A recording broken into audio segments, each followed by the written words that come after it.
Once upon a time, in a city that never slept but frequently ignored phone calls, there lived the elders of New York.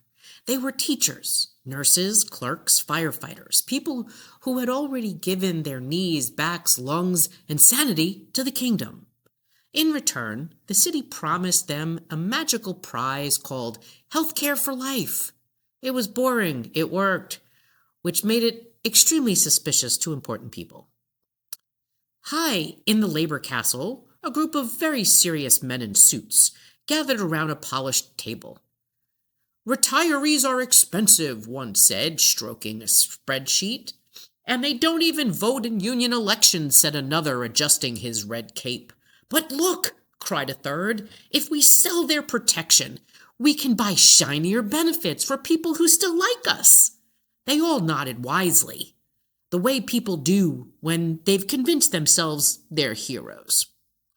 To replace the old reliable healer, the bosses introduced a new marvel, the Golden Goose Plan. It's free, they shouted. It's better, they insisted. It's optional, they whispered, while locking all the exits. The goose came with brochures that were shiny and hotlines and mysterious love of paperwork. When the elders asked for care, the goose replied, "Have you tried calling again during business hours? That treatment is not medically necessary. Emotionally, yes, but medically, no. Please enjoy this copay." The elders began to suspect the goose was mostly feathers and excuses. "Why do we suddenly have copays?" asked the elders. "Why are our doctors disappearing?" they asked.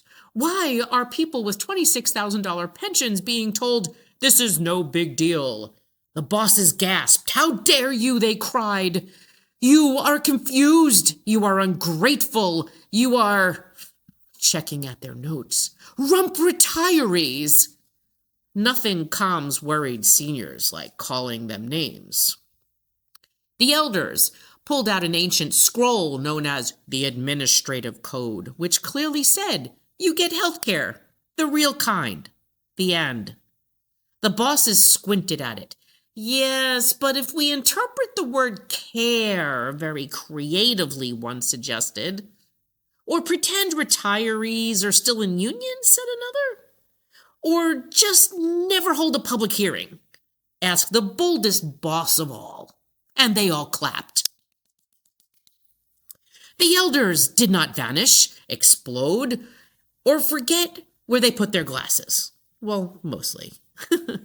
They organized, they testified, they sued. They showed up with walkers, oxygen tanks, and receipts, and they kept repeating an extremely inconvenient sentence. "You don't get to balance your books on our lives." And so, this is not a story where the villains twirl mustaches and are defeated by a single brave knight. This is a story where the so-called heroes keep saying, "Trust us," while hiding the bill. And where the elders, tired, underestimated, and very done, are still standing in the town square saying, "We built this kingdom.